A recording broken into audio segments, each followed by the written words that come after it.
Alors je sais que les premières ont été bien sensibilisées sur les projets Erasmus, pas forcément les autres classes. Donc les projets Erasmus, ça nous permet d'obtenir des subventions pour travailler notamment dans ce cas-là avec d'autres écoles européennes. Donc comme vous avez pu le voir dans la vidéo, on a travaillé avec une école en Bulgarie, une école italienne, une école espagnole et une école luxembourgeoise. Et tout au long du projet, on avait donc des activités à réaliser, et celle-ci, c'était vraiment l'activité finale. Le titre de notre projet, c'était le partenariat intergénérationnel au service de la réussite scolaire. Donc on a fait un travail avec les maisons de retraite de chaque pays. Nous, ici, on a travaillé avec notre partenaire qui est l'EHPAD Jules Sauvageau. Et ce que vous voyez là, en fait, sur la pièce de théâtre, ce sont des histoires que nous ont racontées les personnes âgées au mois de février-mars de 2016. On a des élèves qui sont allés les interviewer. Et en fait, tout ça, on a terminé donc, en réalisant une pièce de théâtre qui a été notamment écrite grâce à la compagnie Le Petit Théâtre de Poche, qui travaille notamment Aurélie, votre prof de théâtre que vous avez pu avoir, vous, en quatrième. Voilà, tout le scénario a été écrit par Le Petit Théâtre de Poche. Alors les activités qu'on a réalisées tout au long du projet, on a une équipe qui est partie au Luxembourg.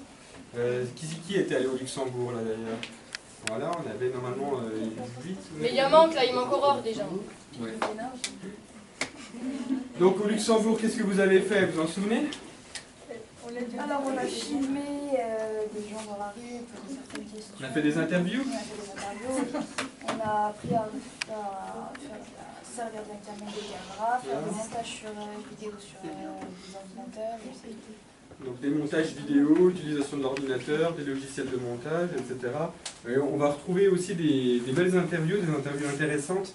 Il faudra que vous alliez voir sur le site internet du projet, j'avais dû déjà vous donner le site internet. Tout est sur le site internet du projet, vous pouvez tout retrouver. Ensuite, on a un deuxième groupe qui est parti en Espagne. Alors, qui était parti en Espagne? Moi. On avait 4 élèves. Donc là-bas, vous avez fait un atelier d'écriture créative, apprendre un petit peu à romancer l'écriture. Hein, tout ça pour apprendre à écrire des scénarios après. Au mois de juin 2016, on a reçu tout le monde.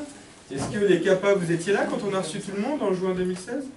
Vous vous souvenez qu'il y avait plein d'élèves? Les CAPA, c'est les CAPA 1, ils étaient pas là. Ah non, mais ils étaient Mais pas là. si, mais les troisièmes ils étaient là l'année dernière. Ceux qui sont en CAPA 1 là, ils étaient en troisième l'année dernière. Ils étaient là à ce moment-là. Donc à ce là. moment-là, nous on a reçu tous les pays aussi à notre tour. Et on a fait justement l'écriture de scénarios grâce aux interviews des personnes âgées qu'on avait réalisées avec l'EHPAD Jules Sauvageau. Vous vous souvenez, vous aviez eu des ateliers d'écriture et vous aviez notamment commencé un petit peu à répéter les pièces. Cette année, donc pendant cette année scolaire, nous sommes partis également en Bulgarie avec 5 élèves qui sont... Voilà, elles ont levé la main. Donc en Bulgarie, on a travaillé notamment sur les costumes de la pièce. D'accord, donc des costumes anciens, comme vous avez pu le voir, mais aussi modernes. Donc il y a eu tout un travail fait avec des couturières là-bas en Bulgarie. Vous avez eu aussi pas mal d'ateliers de dessin, je crois, surtout plus basés sur le dessin, mais un petit peu sur la couture. Et pour terminer, et c'était le résultat de notre projet, donc les élèves sont partis, donc nos quatre acteurs sont partis en Sicile, 5 acteurs sont partis en Sicile. Donc en Italie au mois de mars pour jouer la pièce de théâtre. Donc avant ça on avait fait des répétitions à la maison familiale et la pièce que vous venez de voir, donc ils l'ont jouée avec tous les autres pays européens. Voilà un petit peu tout le déroulé de notre projet sur 2 années.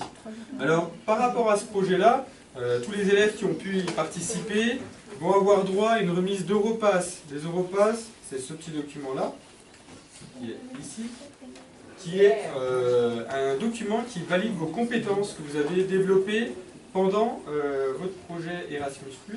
D'accord ? Et donc c'est un document qui atteste donc, de l'ensemble des activités que vous avez réalisées et de vos compétences, qui est signé par l'établissement qui vous a reçu, donc quand vous êtes déplacé en Bulgarie, en Espagne, au Luxembourg ou en Italie, et qui est également signé par notre établissement. D'accord, par le responsable du projet. Ce document-là, vous le gardez bien.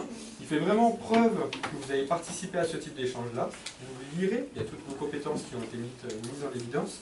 Et ça peut être un document que vous pouvez réutiliser lors de vos expériences professionnelles et de vos expériences aussi scolaires. Et ça va être notamment le cas d'Océane, qui est là, qui va notamment participer à un nouveau projet Erasmus, qui concernera plus les stages. Et donc aujourd'hui, on va lui remettre donc justement son livret Europass pour la féliciter de tout le travail qu'elle a réalisé. Vous avez vu, hein, son rôle là, il était assez important dans la pièce de théâtre, puis elle a très bien joué. Donc je pense qu'on peut l'applaudir, la féliciter.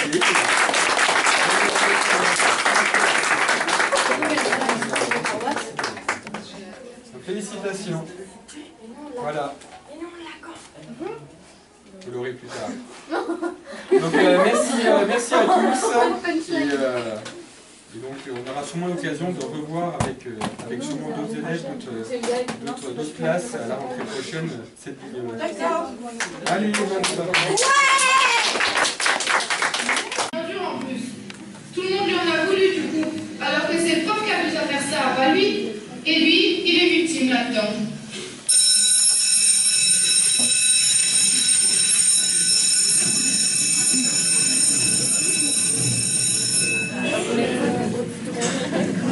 Bref, le midi, il revient manger à la maison. Et là, il apprend que le directeur a appelé sa mère pour lui dire qu'il était toujours en retard, alors que c'était pas vrai. Ça fait que 3 fois cette semaine, ça va. Du coup, sa mère lui a fait faire tout le ménage après le repas et avant de rejoindre le lycée. Déjà qu'il avait l'heure de colle, c'était pas la peine d'en mettre une couche, quoi. Enfin bref, du coup, il retourne au lycée, il fait son après et arrive son heure de colle. Ils lui ont donné...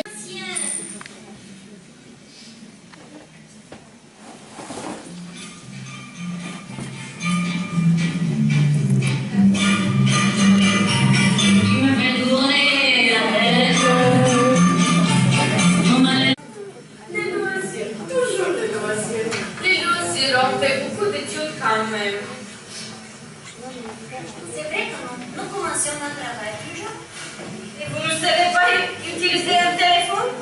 On ne sait pas utiliser un téléphone. On ne sait pas utiliser Internet. Mais à quoi ça sert?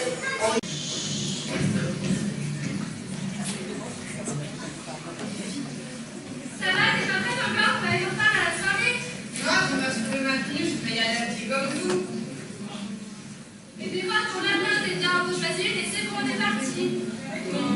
J'en choisis une.